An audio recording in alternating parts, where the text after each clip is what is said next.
High বন্ধুরা, তোমরা সবাই কেমন আছো? আশা করি সবাই ভালো আছো আর আমি অনেক অনেক ভালো আছি। তো আজকে আবার একটি নতুন রেসিপি নিয়ে চলে এসেছি, সেটি হচ্ছে শামুকের রেসিপি। তো কে কে শামুক খেতে পছন্দ করো অবশ্যই কমেন্ট করে জানিও। আমি তো খেতে অনেক ভালোবাসি, তাই আজকে শামুকের রেসিপি হচ্ছে বাড়িতে। তো তোমাদের সাথে একটা জিনিস শেয়ার করি, শামুক যদি কেউ ছড়াতে না পারো তাহলে প্রথমেই গরম জলে ভাপিয়ে তারপরে ছেঁচবে, দেখবে খুব সহজেই শামুক ছড়ানো যায়। তো সেক্ষেত্রে স্বাদটা একটুকু সামান্য কম হয়। তো আজকে বাড়িতে সেরকম কিছু কাজ নেই, তাই আজকে আমরা কাঁচাই ছড়াচ্ছি। বাড়িতে যেদিন প্রচুর কাজের চাপ থাকে সেদিন আমরা সিদ্ধ করেই ছড়াই। তোমরা একবার ওই টিপসটি ফলো করতে পারো। তো আমরা এই যে শামুক ছড়াতে বসে পড়েছি। শামুক তো খেতে ভালোই লাগে, কিন্তু ছড়াতে মুশকিল।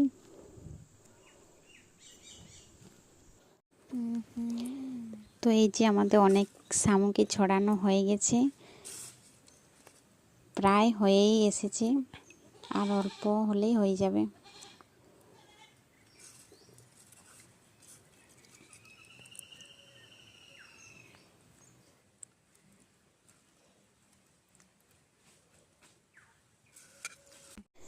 আমাদের শামুক ছড়ানো হয়ে গেছে। তো এটাতে আমরা নুন মাখিয়ে রেখেছিলাম।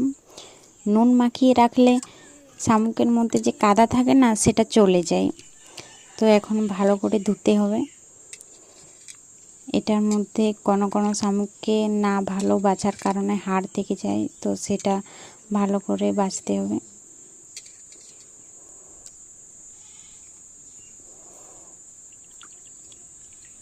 তো তোমরা নুন অবশ্যই মাংসটাতে 5 মিনিটের মতো মাখিয়ে রাখবে, তাহলে দেখবে যে কাদাটা থাকে না, সেটা চলে যাবে।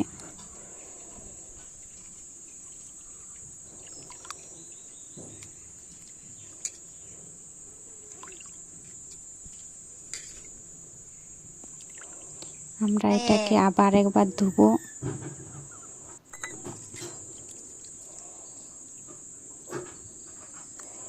এই দেখো ছোট ছোট হাড় পাচ্ছি আর কি। ভালো করে চটকুটে ধুয়ে নিই।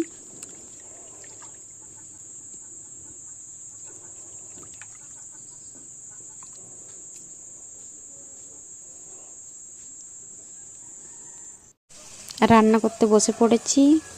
কড়াইয়ে প্রথমে শামুকগুলোকে দিয়ে দিলাম।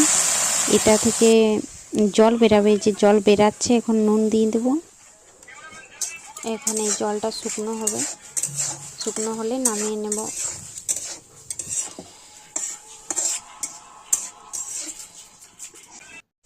রান্না করতে বসে পড়েছি। কড়াইয়ে প্রথমে শামুকগুলোকে দিয়ে দিলাম।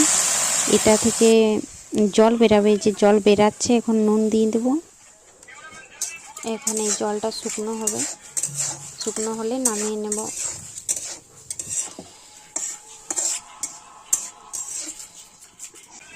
তো আমাদের শামুকের জল শুকিয়ে গেছে।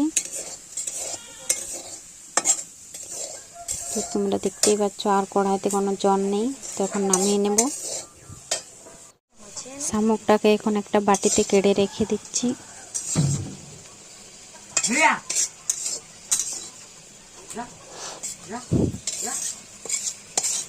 তোমাদের কাড়া হয়ে গেছে।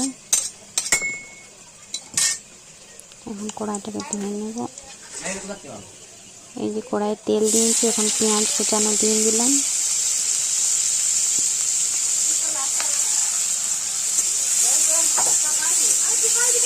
পেঁয়াজটা একটু ভাজা ভাজা হবে, তখন আমরা শামুকটা দেবো।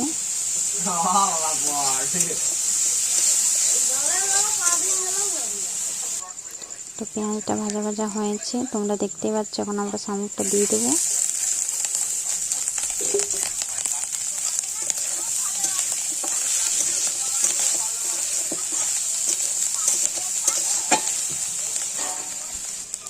শামুকটাও ভাজা ভাজা হয়ে এসেছে। কড়াইতে এখন লেগে যাচ্ছে। তো এখন আমরা মশলা বাটা দেব।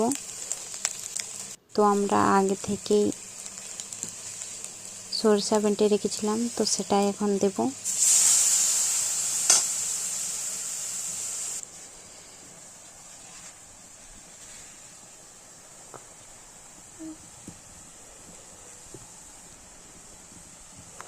তো এই যে সরিষা বাটাটা দিয়ে দিয়েছি।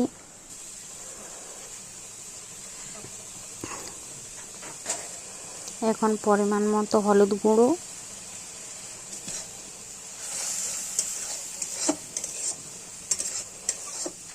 লঙ্কা কুচানো, পরিমাণ মতো জিরা ধনা গুঁড়ো,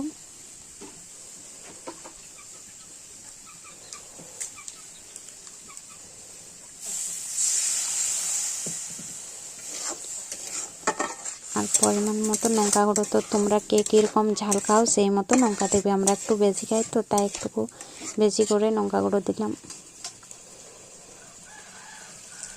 এখন জল দিব সিদ্ধ হওয়ার জন্য মশলাটা।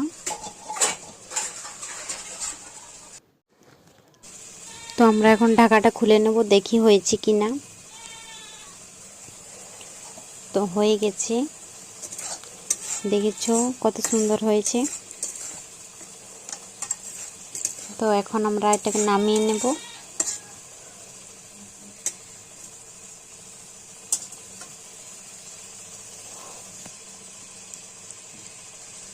তো রান্নাটি যদি ভালো লাগে অবশ্যই একটা লাইক, কমেন্ট অ্যান্ড সাবস্ক্রাইব নতুন বন্ধুরা করে যাবে।